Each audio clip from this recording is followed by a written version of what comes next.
बिस्मिल्लाहिर्रहमानिर्रहीम। अस्सलाम वालेकुम नाज़रीन, लाइव डॉक्टर शाहिद मसूद के साथ मैं हूं नाला अली। नाज़रीन, सदर मुमलिकत आरिफ अलवी साहब और वज़ीर आज़म शहबाज शरीफ साहब ने यौम तकबीर के मौके पर सियासी और अस्करी क़यादत को खराज तहसीन पेश किया, जबकि पाकिस्तान तहरीक इंसाफ ने हुकूमत से मुज़ाकरात के लिए एक टीम तश्कील दे दी है। दूसरी जानिब वज़ीर दाखिला राना सनाउल्लाह साहब कहते हैं कि मुज़ाकरात सियासतदानों से होते हैं, इनसे किसी सूरत बात नहीं होगी। इस समय दिन भर जो मौज़ूआत रहे उन पर बात करेंगे। हमारे साथ स्टूडियो में मौजूद हैं डॉक्टर शाहिद मसूद। अस्सलाम वालेकुम डॉक्टर साहब। वालेकुम जी, आपको भी नहीं। डॉक्टर साहब, पाकिस्तान तहरीक इंसाफ की जानिब से हुकूमत से मुज़ाकरात के लिए एक टीम तश्कील दे दी गई है, जबकि वज़ीर दाखिला राना सनाउल्लाह साहब कहते हैं कि पाकिस्तान तहरीक इंसाफ से कोई बात या मुज़ाकरात नहीं होंगे। सबसे पहले तो जी आज यौम तकबीर जी, एक ऐसा दिन जो हर पाकिस्तानी फ़ख्र महसूस करता है और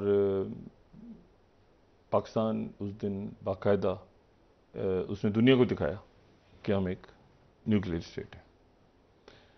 और उससे पहले और उसके बाद भी पाकिस्तान का जो न्यूक्लियर प्रोग्राम है वो एक ऐसा प्रोग्राम है जो तमाम तर दुनिया जो है, जब वो मतलब सबसे ज़्यादा अगर कोई चीज़ पाकिस्तान की, और भी चीज़ें बुरी लगती होंगी, लेकिन सबसे ज़्यादा कोई चीज़ अगर पाकिस्तान की खटकती है दुनिया को, तो वो पाकिस्तान का न्यूक्लियर प्रोग्राम, पाकिस्तान के जो वेपन्स हैं, पाकिस्तान का जो मिसाइल प्रोग्राम है। और किसी एक शख्स का तो काम नहीं है ये। इस पे भुट्टो साहब, गुलाम इसा खान साहब, बेनज़ीर भुट्टो साहिबा मिसाइल प्रोग्राम में उनका बड़ा रोल, नवाज शरीफ साहब के दौर में ये जो है ये तजुर्बे हुआ, ये जो था। और लातादाद साइंटिस्ट, लातादाद शहरी, लातादाद कारोबारी शख्सियात, लातादाद फौज के लोग, यानी ये एक ऐसा पाकिस्तान का प्रोग्राम है जिसके बारे में शायद ही कभी ये सामने आए खुल के, हमारे सामने भी नहीं, कि इसमें कितने लोग पूरी दुनिया में पाकिस्तान के न्यूक्लियर प्रोग्राम में उनका कहीं ना कहीं कंट्रीब्यूशन है जी।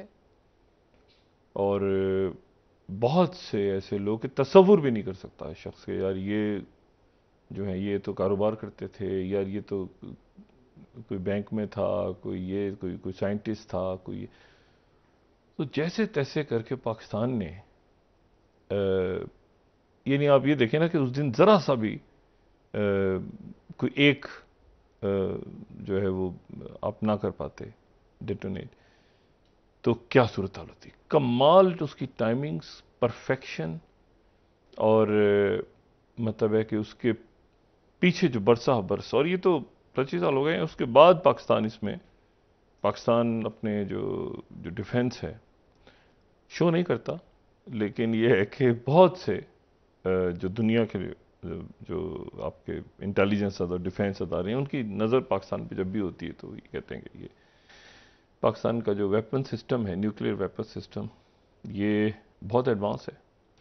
इसके जो मिसाइल्स हैं वो बहुत एडवांस हैं, और ये वो है जो कि पाकिस्तान का जब भी कोई इंतशार पैदा होता है, जब भी कोई मईशत तबाह होती है, जब भी कोई, तो उसमें सबसे पहले जो है वो पाकिस्तान का जो मिसाइल प्रोग्राम और पाकिस्तान का जो न्यूक्लियर प्रोग्राम है वो सामने आ जाता है हर कुछ सालों के बाद या हर कुछ जगहों पे कि ये पाकिस्तान में हो। और उसके पीछे कोई कंस्पिरेसी थ्योरी नहीं होती, हकीकतन पाकिस्तान का कि ये न्यूक्लियर प्रोग्राम सामने ला के दुनिया बहस करनी शुरू कर दी थी। तो हमारे पास एक ऐसी चीज़ है, बहुत कुछ है, बहुत कुछ है पाकिस्तान के पास। मतलब ये नहीं है कि देखें ना, एक मुल्क जो है वो आप ज़रा तसव्वुर करें कि उसने न्यूक्लियर वेपन बना लिए और उसको स्टील मिल बंद पड़ी है, मतलब, और ये अब इस पर क्या बंदा सर अपना दीवार से मारे कि जी आपके स्टील मिल आज बंद पड़ी है और न्यूक्लियर वेपन आप बना लिया था आपने किस दौर में।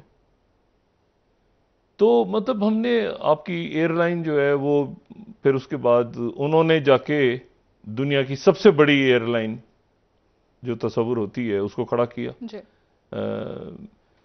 एमिरेट्स को, और उसके बाद आपकी एयरलाइन का समझ नहीं आ रहा कि जी क्या। तो इन्हितात को हमने रिवर्स करना है, ठीक है ना। कैसे करेंगे मैं नहीं जानता, मगर रिवर्स मतलब कर तो चुके हैं ना हम।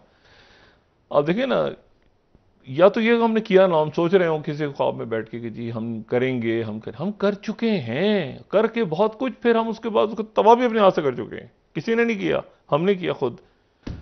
तो ये एक अजब हमारा इस कौम की एक जो कहानी है वो अजीब सी है कि जो करने पे आते हैं तो करते हैं और कर जाते हैं, बड़े बड़े काम किए हुए हैं। और मतलब आप सोचें ना ज़रा कि मतलब हॉकी और स्क्वॉश और जनाब क्रिकेट और खेलों से लेके और आर्ट से लेके और साइंस से लेके, मतलब यही है ना पीक एक, मतलब इससे आगे अब जाहिर है कि दूसरी जो इमर्जिंग टेक्नोलॉजीज हैं उसमें कहाँ हम जाते हैं आने वाले सालों में, अब ये इम्तिहान है। तो बहरहाल एक बड़ा ज़बरदस्त दिन और इसकी मुबारकबाद भी और खुशी भी महसूस होती है। दूसरी बात, सियासत पाकिस्तान की बड़े ये अगले चंद रोज़ मज़ीद तलखियाँ बढ़ेंगी, मज़ीद तनाव आएगा। मतलब मैं आपको सिर्फ ये बताऊं, एक अंदाज़ा लगा सकता हूं मैं कि इस वक्त हम जो देख रहे हैं वो शायद एक छोटी सी झलक है या एक ट्रेलर है, या लेकिन आने वाले दिनों में बहुत ज़्यादा तलखियाँ और तनाव में शदीद इजाफा होने जा रहा है। और उसकी वजह जो है वो ये है कि जो मैंने कल भी बात की थी और मैंने उसके बाद फिर ये बात सामने आई कि इमरान खान साहब ने मुज़ाकराती कमेटी का ऐलान किया। नवाज शरीफ साहब ने ये कहा कि जो है वो हम दहशत गर्दों से मुज़ाकरात नहीं करते। तो वही वाली बात है कि दहशत गर्दी वाला एक फिनोमेना, लेकिन इस वक्त जो है वो ये चूँकि किसी सियासी जमात से ज़्यादा एक रियासती मामला हो गया है तहरीक इंसाफ के अगेंस्ट, तो इसलिए कोई भी मुज़ाकरात का जो है वो दरवाज़ा नहीं खोलने पे, मतलब हालात ऐसे हैं कि दरवाज़ा नहीं खुल सकता। इमरान खान साहब ने कल भी जो गुफ्तगू की कुछ हमारे मीडिया के दोस्तों से, तो उन्होंने कहा कि मैं तो बात करने के लिए तैयार हूँ। उन्होंने जो कमेटी बनाई उस कमेटी में अब ज़ाहिर है लोग ऐसे हैं, इमरान खान साहब भी जानते हैं कि उसमें से बहुत से लोग जो हैं वो ऑलरेडी जा चुके हैं उनके पास से और राब्ते में हैं। जहांगीर तरीन साहब के भी राब्ते में, अलीम खान साहब के भी राब्ते में होंगे यकीनन, और फैसल वाडा साहब, ये जो अभी जो शेप ले रही है आने वाले दिनों के अंदर की जो पार्टी, तो वो उनसे राब्ते में हैं और जूम पे गुफ्तगू भी उनसे कर रहे हैं। और ये बात भी अहम है कि उनके मुकदमात भी अपनी जगह मौजूद हैं। तो चीज़ें अभी जो हैं वो ज़रा फ्लूइड हैं, लेकिन ये मामलात मतलब किसी मुज़ाकरात की तरफ नहीं जा रहे कम से कम, ठीक है ना। आने वाले दिनों में जो है वो ये अब देखना है कि अच्छा ये जो रात को राना सनाउल्लाह साहब की प्रेस कॉन्फ्रेंस आई अचानक, उसके हवाले से मुख्तलिफ बात तमाम दिन जो है वो सोशल मीडिया पे इधर उधर अफवाहें बातें सारी कुछ, लेकिन उसमें जो मतलब है कि मैं स्पेकुलेशंस में तो नहीं जाना चाहता कि क्या उसके पीछे जो उन क्या प्रॉपर, क्योंकि मुख्तलिफ वज़रा जो हैं वो या मुख्तलिफ हुकूमती शख्सियात या PTI की शख्सियत वो मुख्तलिफ शख्सियात के नाम ले रही हैं कि वो जो एक ज़्यादती वाला बाबत खातून के हवाले से बात है। लेकिन दूसरा जो एक और इशू जो था कि जो उधर फॉल्स फ्लैग कि जी वो एक कोई ऐसी कॉल है जिसमें किसी शख्स PTI के रहनुमा के ऊपर के घर पे अटैक होगा, फायरिंग होगी और उसके नतीजे में जो है वो बहुत से लोग उसमें अल्लाह ना करे ऐसा कोई वाक़या हो, ये जो बात की गई, इसको मैंने दूसरी बात भी हुई लेकिन मैं उसका यहाँ जिक्र नहीं करना चाह रहा। वो खातून किन खातून के हवाले से था, क्योंकि वो फिर खुद ही आने, यानी जाहिर है कि खुद बताएंगे राना सनाउल्लाह साहब या कहीं ना कहीं से नाम आ जाएगा सामने। लेकिन जो दूसरा था कि कहाँ किसके घर पे फायरिंग होगी और ऐसा होगा सारा मामला, तो लोग उस पर खुल के कोई बात नहीं कर रहे, हर शख्स उसमें मुख्तलिफ राय दे रहा है। लेकिन जो ज़्यादातर बात बनी वो ये बनी कि देखें, कल फैसल वाडा साहब ने कहा कि मुराद सईद जो हैं, दो बातें हुई। पहली बात तो ये हुई कि मुराद सईद जो हैं वो इमरान खान साहब ने कहा कि वो मेरे बाद मुस्तकबिल हैं जी। और मतलब है कि वो PTI के नौजवानों का मुस्तकबिल हैं। अच्छा, फिर फैसल वाडा साहब जो हैं उन्होंने कहा कि मुराद सईद जो हैं वो उनको इमरान खान ने छुपा के रखा हुआ है। और मुराद सईद के पास एक लैपटॉप है, उस लैपटॉप में जो है वो अरशद शरीफ शहीद के हवाले से मालूमात हैं। पीटीआई की तरफ से जो सोशल मीडिया पे फ़ौरन ही सख्त रद्दमल आया कि ऐसा कोई ना लैपटॉप है ना कोई बात है ऐसी, और मुराद सईद जो है, लेकिन इस तमाम मामले में मुराद सईद जो हैं वो कहीं इस बात का अंदेशा है कि वो कहीं क्रॉस फायर में ना आ जाए। अल्लाह ताला मुराद सईद साहब को सलामत रखे, खैरियत से रखे। लेकिन यह है कि मुराद सईद साहब के हवाले से ये बात है कि मुराद सईद साहब अगर मुझे नहीं पता वो जहाँ भी हैं अल्लाह ताला उन्हें खैरियत से रखे, लेकिन वो कहीं क्रॉस फायर में ना आ जाएं दरमियान में, क्योंकि हुकूमत का ये कहना है कि उन्होंने कॉल ट्रेस किए कि किसी के घर पे अटैक होगा और वहाँ पे लोग मारे जाएंगे और वो मलबा सिक्योरिटी फोर्सेस पे डाल दिया जाएगा। और ये बात यहाँ से ये हो रही है कि जी वो तो इमरान खान साहब खुद करवाएंगे। तो मतलब ये एक मामला ख़राब है। मुराद सईद साहब के वाला अपनी अमान में रखे। और इसी तरह से इमरान रियाज साहब का भी नहीं पता अभी तक, और अभी तक हमें नहीं पता कि समी इब्राहिम साहब का क्या मामला है। तो ये मामलात अपनी जगह एक तलखी की तरफ हैं, और तलखी की वजह बुनियादी तौर पे मैं देखें कल मैंने बात की थी कि ये एक कोशिश हो रही है कि मुल्क के बाहर से, तो एक तो 3-4 लोगों ने मुझसे बात की जो संजीदा बाहर से मुख्तलिफ मुल्कों में बहुत बड़ा डायस्पोरा है पाकिस्तान से बाहर। तो मैंने उनसे कहा जी मेरे पास है इस बात की इतला है कि बाहर से जो है ना वो मुख्तलिफ। तो आज अब आप मतलब मैंने बात की और मैं उसको बात कह के कि जी, तो आज अगर आप देखें तो लंदन में भी एक प्रेस कॉन्फ्रेंस हुई है, और लंदन में अब पीटीआई के अहदेदार जो हैं अपने आप को अलग कर रहे हैं इमरान खान साहब से। जो अलग कर रहे हैं तो देखें लंदन से, तो मतलब उसका मतलब ये है कि वहाँ पे जब ये शुरू होगा कि हम इमरान खान साहब को अलग कर रहे हैं, तो जाहिर है कि फिर मुख्तलिफ जो सिक्योरिटी अदारे और बाकी जो जिस लेवल पे भी स्टेट टू स्टेट बात हो रही है, तो उसमें आप ये एक नया, यानी कल मैंने बात की तो इसको इस पैरा में देखा जाए तो कि किस तरह से आगे जाके ये। लेकिन उसकी जो बिस्मिल्लाह जो कल मैंने बात की थी ना, वो लंदन की प्रेस कॉन्फ्रेंस से हुई है। ये देखें ना, लंदन में कोई दबाव नहीं है ना, ये लंदन में क्या दबाव है? लंदन में तो कोई गिरफ्तार करके किसी को जो यहाँ कहा जा रहा है, कई हो रही हैं बातें, प्रेशर है जो भी है यहाँ पर जैसे भी हो रहा है। लंदन से प्रेस कॉन्फ्रेंस का होना ये बात जाहिर करता है कि वो जो रियासत का जो यानी ग्रिप है वो अब पाकिस्तान की हदूद से बाहर जाके वो ग्रैबिंग पोजीशन में पाकिस्तान आ रहा है कि जो बाहर बैठे हैं लोग उनको पाकिस्तान वापस लाया जाए।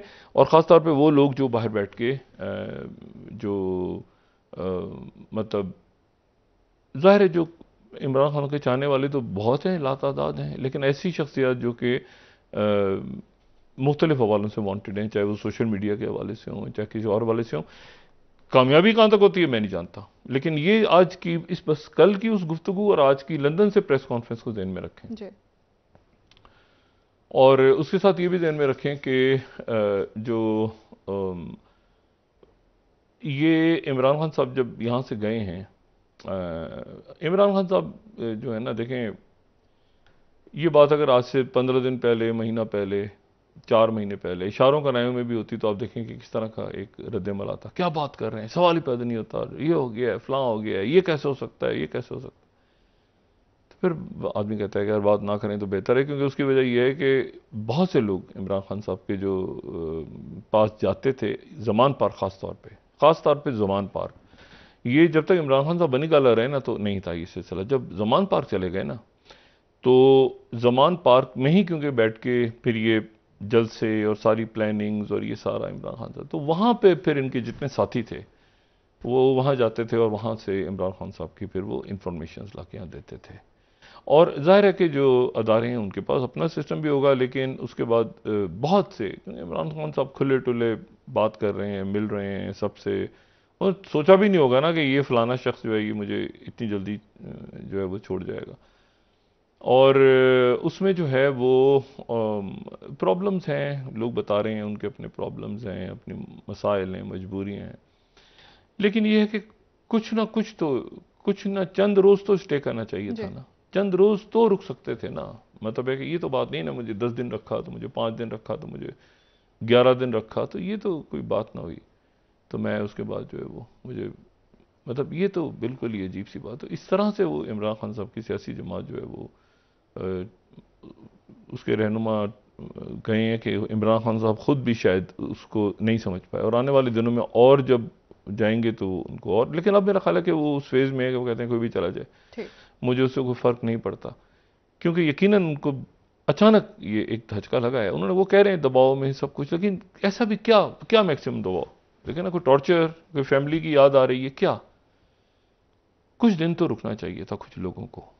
और उसमें आप ये देखें ना कि यास्मीन राशिद भी तो रुकी हुई है ना अभी तक, तो लेकिन वो तेजी, जिस कदर तेजी से कुछ लोगों ने दौड़ लगा के फौरी तौर पे दूसरी पार्टियों की तरफ, और पहले से राब्ते में थे। यानी मैं अब इसको, अगर इमरान खान साहब को जिस दिन शेख रशीद साहब ने कहा था ना आके कि वो 70 लोगों के बारे में बताया गया कि ये लोग, लेकिन इमरान खान कोई कोई आपके ख्याल से इमरान खान कोई बेवकूफ़ है कि वो 70 लोगों को निकाल देंगे और उनकी हुकूमत, मेरा ख्याल है कि उस दिन इमरान खान साहब को उन 70 लोगों को, जो भी 70 लोग थे, पहले तो उन 70 लोगों को पकड़ लेते, इमरान खान साहब निकालते, जो मर्जी करते, बजाय इसके कि वो करेंगे इनको डब्बों में भर के लाओ और इनसे वोट डलवाओ, वो उनके खिलाफ कार्रवाई करते, जो भी करते, लेकिन शायद उनकी हुकूमत, वो अदम एतमाद में भी उन 70 में से ही तो निकले थे लोग।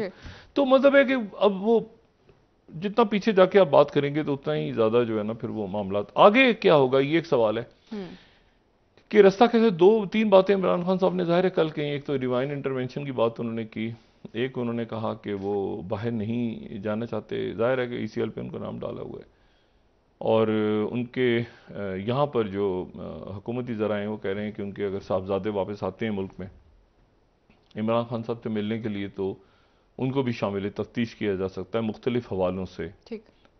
खान साहब के जो बाहर मुख्तलिफ, मुझे नहीं पता क्या मामलात होंगे, लेकिन वो कहते हैं कि शायद उनके साहबजादों से भी तहकीकात की जाए कि आपका क्या रोल रहा है पिछले चंद सालों के अंदर, और मुख्तलिफ मुकदमात में और केसेस में, और ये तो शायद इमरान खान साहब जो हैं वो अपने साहबजादों से भी, उनको भी मिलने की वो खुद रोकें या वो भी साहबजादे भी शायद रुक जाएं। हालात यहाँ पे जो हैं वो मुनासिब बिल्कुल भी नहीं है इस वक्त उनके लिए, लेकिन बहरहाल फैसला उन्होंने खुद करना है। यहाँ पे उनको हिरासत में लिया जा सकता है तफ्तीश के लिए।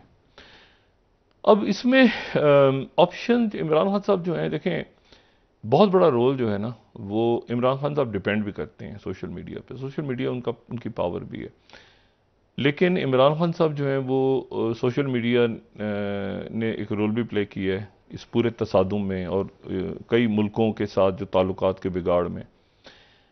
अब इसमें इशू ये है कि, और वो मतलब है कि अभी अगर आप देखें तो इमरान खान साहब फौज तो मेरी है, मैं तो फौज से प्यार करता हूँ, मैं तो मुकालमा करना चाहता हूँ, लेकिन सोशल मीडिया पे जाएं तो वो उसकी वजह से उनके मामलात दरमियान में कोई बात अब कोई भी करेगा तो लोग कहेंगे अच्छा ये देखें ना, ये इनके ये है ना, ये रीट्वीट किया हुआ है, ये इसने किया हुआ है, इसने किया हुआ है, तो वो उसकी वजह से मामलात ख़राब हो रहे हैं।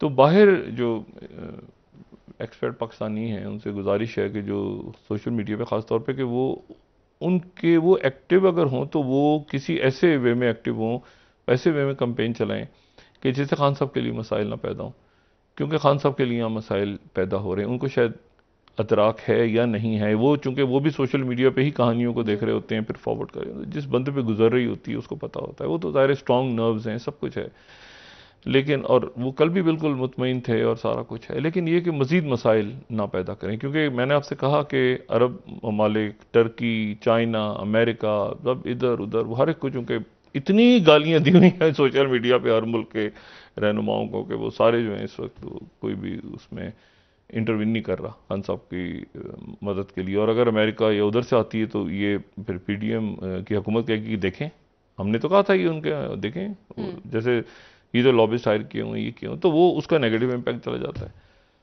तो इंटरनेट कनेक्शन भी उनका आने वाले दिनों में जब वो मीटिंग्स करते हैं तो जूम पे, जैसे कल ये बात हुई तो ये रात को जो बात की कि जी एक प्लान था, तो उसके बाद जूम वगैरह और ये भी शायद इंटरनेट वगैरह भी बंद करें। अच्छा, अब रास्ते देखें, रास्ते हमेशा होते हैं, इस वक्त बिल्कुल बंद हैं, बिल्कुल बंद, लेकिन कोई ना कोई रास्ते हमेशा होते हैं। वो कैसे होते हैं मैं नहीं जानता, लेकिन उनको खराब लोग ना करें। एक तो सबसे बड़ा जो मसला है ना वो ये है कि इनके सारे साथी जो है ना वो मतलब बड़ी तादाद में वो वादमा बन गए। जी। अच्छा, कुछ तो ऐसे हैं जो अभी छोड़िए, जो हम सियासत छोड़ते हैं और दुखी दिल से छोड़िए, कुछ ऐसे हैं जो अरसे से, जो आपको इधर उधर अचानक ही सियासत तो इबादत है, हम तो जाएंगे, हम तो करेंगे, हम तो फौरन, हालांकि मुकदमे अलग हैं उन पे, तो वो जो है वो वादमा बने हुए हैं। अच्छा, अब किसी ने कहा कि जी क्या इमरान खान साहब ने तो बात की है या नहीं की? उन्होंने कहा सर ये मेरा फ़ोन लेना, चेक करें ना, ये किसने मैसेज किया हुआ है, उसने मैसेज किया हुआ है, वो एक दूसरे को करते करते वो सारे वादा। ये एक बड़ा प्रॉब्लम है इमरान खान साहब की, क्योंकि इमरान खान साहब का तो सारा इसी के ऊपर दारोमदार था कि जी वो सोशल मीडिया पे और मैसेजेस और जो भी उनकी पॉलिसीज़ थी, तो इस सारे लोगों से जो है वो टेलीफोन तो सब ने दिए अपने और डाटा भी दिए, और फिर उसके बाद जो बयान हल्फी है वो बयान हल्फी नहीं है। वो बयान हल्फी जो जमा करवाए ना, एक खबर आ रही है ना कि बयान हल्फी, तो मैंने कुछ शख्सियात से शायद बयान हल्फी हो कि हम आइंदा नहीं करेंगे, लेकिन कई शख्सियात जो हैं उनसे बयान हल्फी के साथ जो है वो इतराफ़ जुर्म है। मतलब हम इस बात को तस्लीम करते हैं कि ये हमारा ही फ़ोन है और हमने किया और हम मतलब इस तरह करके, मतलब वो बयान हल्फी जो है वो इतराफ़ जुर्म है जी। और वो आगे जाके जो है वो जब मुकदमे शुरू होते हैं तो उसमें वो होगा। और फिर उन्होंने ये भी बताया मेरे साथ उनके टेलीफोन्स पे कितने नंबर्स थे, कौन था राब्ता, तो वो एक चारों तरफ से जो है ना, यानी आप समझें कि ऐसे सबूत हैं जिनको रियासती अदारे कह रहे हैं और हुकूमत कह रही है कि जिनको किसी भी सूरत दुनिया की किसी भी अदालत में उनको चैलेंज नहीं किया जा सकता। अच्छा, अब ये है कि खान साहब के साथ ज़ाहिर है गिरफ्तारी और उसके बाद नाहली या कोर्ट मार्शल या आगे बातें सारी और ये और वो सारे, लेकिन आप यकीन करें कि मैं बात नहीं करना चाह रहा, लेकिन कुछ लोगों के ऊपर तो मैं हैरान हूँ। ये वो एक देखें, खान साहब ने सर पे बैठा के, ये सियासत और ताकत का जो खेल है ना, इतना बेरहम है कि खान साहब की वजह से लोगों ने बहुत बड़ी बड़ी जगहों पे पहुंचे, बहुत पैसा बनाया, उनका नाम ही बेचा। मतलब खान साहब के नाम, अगर खान साहब ये क्या कहते हैं, ये इस तरह का कोट पहनते हैं तो खान कोटी चल पड़ा, चप्पल चल पड़ी, मतलब हर चीज़ पे खान साहब का की ब्रांडिंग लोगों ने बरसा बरस से की। और खान साहब ने उनको मैं सिर्फ ये बात सोचता हूँ कभी कभी कि आप ये देखें कि इनसे, इन सब से अच्छा तो शायद वो ज़िले शाह था। वो ज़िले शाह जो था जी। वो शायद वो खान साहब का दीवाना था। वो नहीं, वो देखें वो मिला भी नहीं कभी, आप देखें। और वो साल से उसकी ख्वाहिश थी कि मैं, वो इतनी जल्दी वो नहीं जाता जितनी जल्दी ये इनके बड़े बड़े रहनुमा छोड़ के। तो अब ये रास्ता कैसे खुलेगा? ये रास्ता इसको कहीं ना कहीं तो खोलना चाहिए, मेरा ख्याल है कि, लेकिन कैसे खुलेगा? इमरान खान साहब कहते हैं मैं तो मुज़ाकरात के लिए तैयार हूं, लेकिन मुझसे ना आर्मी लीडरशिप बात कर रही है और मामला ज़ाहिर बहुत आगे चले गए हैं। ठीक है डॉक्टर साहब, एक ब्रेक का वक्त हुआ है, वापस आके बात करेंगे मजीद। नाज़रीन यहाँ पर एक ब्रेक लेते हैं, हमारे साथ रहिए।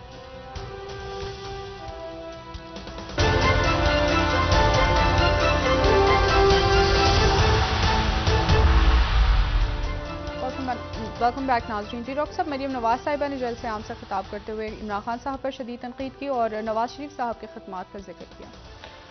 बिल्कुल जी, उन्होंने तकरीर की और मैं यहाँ पे एक शख्स, एक तो हमने यौम तकबीर का जिक्र किया, लेकिन आज के दिन एक और शख्सियत का जिक्र भी ज़रूरी है। और वो जो साहब हैं वो 27 मई को वो 100 साल के हो गए। 27 मई 2023 को उनकी उम्र 100 साल हो गई है जी। और ये जो है ये 1923, 27 मई 1923 में ये पैदा हुए थे जर्मनी में, और इनका नाम है एल्फ्रेड हेनरी किसिंजर। और हेनरी किसिंजर के बगैर मेरा नहीं ख्याल कि कभी इस दौर की या शायद दुनिया की तारीख जब लिखी जाएगी तो हेनरी किसिंजर का नाम उसमें से निकाला नहीं जा सकता। और आज मैं क्यों उनका जिक्र खास तौर पे कर रहा हूँ, एक तो ये कि 100 साल के हुए वो, दूसरी बात ये कि उनकी आखिरी किताब जो आई है अभी 2021 में गालिबन, वो आर्टिफिशियल इंटेलिजेंस पे है, जो उन्होंने 98 साल की उम्र में लिखी है। और एरिक श्मिड के साथ, और उसमें डैनियल हटनलॉचर जो कि MIT के प्रोफेसर हैं कंप्यूटर के, उनके साथ उन्होंने age of artificial intelligence and our human future. अच्छा, अब इसमें यानी आप ये देखें ना कि 1923 में ये जर्मनी में पैदा होते हैं, ज्यूइश जर्मन ख़ानदान है, फिर उसके बाद ये 8-9 साल के होते हैं तो वहाँ पे हिटलर आता है। ये चूँकि यहूदी हैं इसलिए इनको बड़े मसाइल का सामना करना पड़ा है, हिटलर पीछे लगा हुआ है, वो नाजी पार्टी।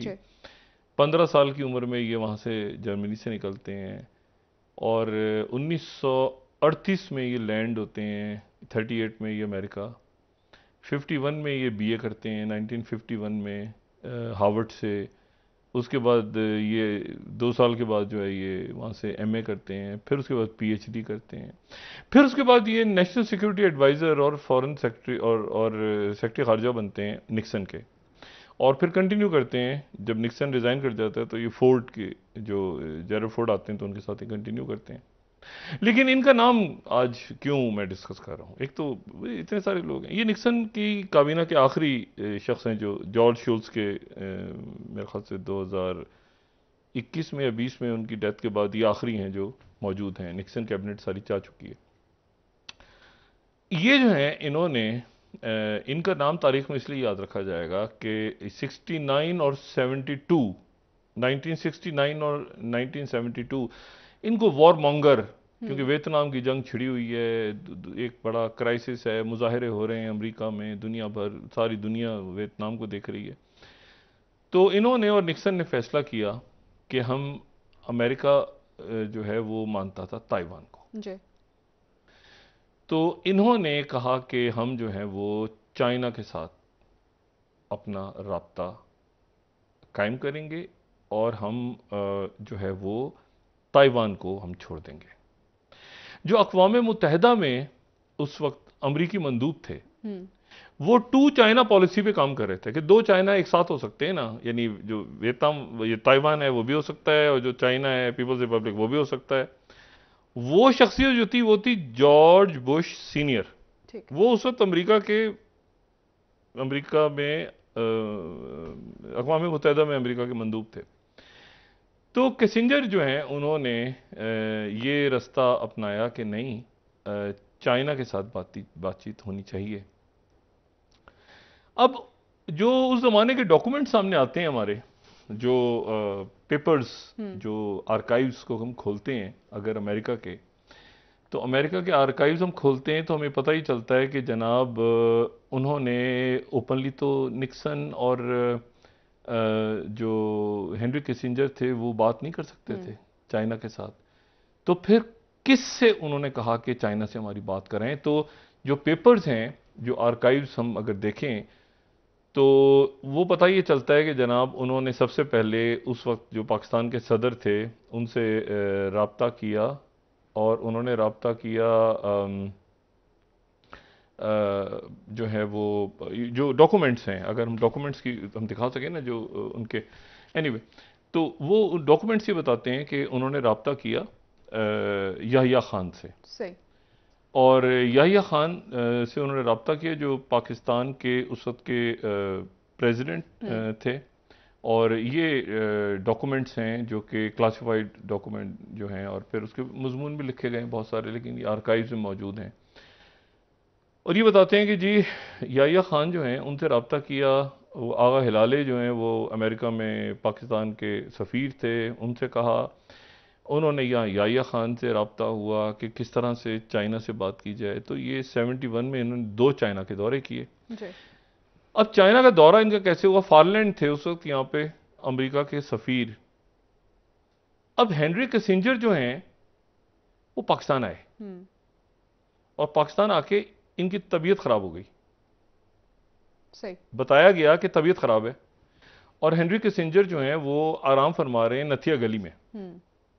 ये नथिया गली में आराम फरमा रहे हैं हेनरी किसिंजर, और यहां से पाकिस्तान के एक इंपॉर्टेंट जो फॉरेन ऑफिस के सफारतकार थे वो हेनरी किसिंजर को अपने बेटे की गाड़ी में पीछे की सीट पे हुलिया वलिया तब्दील करवा के एयरपोर्ट तक एक खास जगह ले गए, वहां जहाज खड़ा था, उस जहाज में चाइनीज बैठे हुए थे 4 इनका इस्तकबाल करने के लिए। सारी दुनिया को यह पता था कि हेनरी किसिंजर की तबीयत खराब है उनको और वो आराम कर रहे हैं। और इस कदर सीक्रेसी थी कि जब वो इनके साथ जो सीक्रेट सर्विस के लोग थे, इन्होंने देखा कि चाइनीज आ गए हैं सामने, तो उन्होंने पिस्टल निकाल ली। ये प्रॉपर उसमें डॉक्यूमेंट में लिखा है कि उन्होंने कहा कि चाइनी तो दुश्मन मुल्क है, उनको कंट्रोल किया कि नहीं भाई ये खुफिया है, अपने असला रखो। ये यहाँ से वो जो जहाज था उसका नाम था फ्रैंक सिनात्रा, वो अरेंज किया था ये पाकिस्तान में जो सफीर थे फॉललैंड उन्होंने प्राइवेट। ये 4.5 घंटे हिमालय के पहाड़ों से उड़ते उड़ते ये चाइना लैंड हुए खामोशी के साथ। एक दौरा, दूसरा दौरा, और उस दौरे में यह तय हुआ कि अमेरिका ताइवान को छोड़ के चाइना को, ताइपी से चाइना की तरफ जाएगा, वन चाइना पॉलिसी पे जाएगा। और ये एक ऐसा फैसला था जिसकी जो सफारत खाना तो आगे जाके कहीं 79 के अंदर, लेकिन पाकिस्तान का रोल था बीच में। अमेरिका और चाइना को पास लाने में पाकिस्तान का कलीदी किरदार था। अमेरिका को क्या इंटरेस्ट था, ये भी सवाल है ना, अमेरिका को क्या इंटरेस्ट था चाइना से? अमेरिका को उस वक्त इंटरेस्ट ये था कि चाइना सोवियत यूनियन के साथ ना जाए सर्द जंग में, और आगे जाके अगर फड्डा चढ़ा के पढ़ने के इम्कान तो पड़े रही अफगानिस्तान इधर उधर दाएं बाएं। तो इस फड्डे में जो कोल्ड वॉर है इसमें चाइना अलग रहे, हम चाइना को मान लेते हैं और चाइना को तस्लीम कर लेते हैं, और उसके नतीजे में जब सोवियत यूनियन के साथ हमारा फड्डा पड़े कोल्ड वॉर में, तो चाइना सोवियत यूनियन के साथ ना हो। ठीक है, और एक चाइना और सोवियत यूनियन का आपस का मसला चल रहा था, मतलब जो चेयरमैन माओ का और वहां पे लेनिन और उसके बाद स्टालिन और तो एक था कॉन्फ्लिक्ट उनमें। उस कॉन्फ्लिक्ट को अमेरिका ने इस तरह से किया कि चाइना फिर जो है वो खामोश, जब ये सोवियत वहां जहाज भी होता है तो उसमें चाइना असल में खामोश है, एक तरह से वो अमेरिकन ब्लॉक में है उस वक्त तक, यानी खामोश है, वो सोवियत यूनियन के साथ नहीं गया। और पाकिस्तान का उसमें कलीदी किरदार नहीं, अमेरिका और चाइना को करीब लाने में पाकिस्तान का रोल है। अब आप आगे चले जाएं और आ जाएं आप 2023 में, इनकी बड़ी इज्जत है, चाइना में बड़ी इज्जत की जाती है। ये 50 दफा नहीं, सॉरी 50 सालों में, पिछले 50 सालों में ये 100 दफा चाइना गए हैं, 100 टाइम्स इनको चाइना में बुलाया गया। और आखिरी दौरा जो था इनका वो 2019 में कोविड से पहले था, जब ये इनको प्रीमियर शी जिनपिंग ने वेलकम किया, और बड़ी इनकी इज्जत है वहां।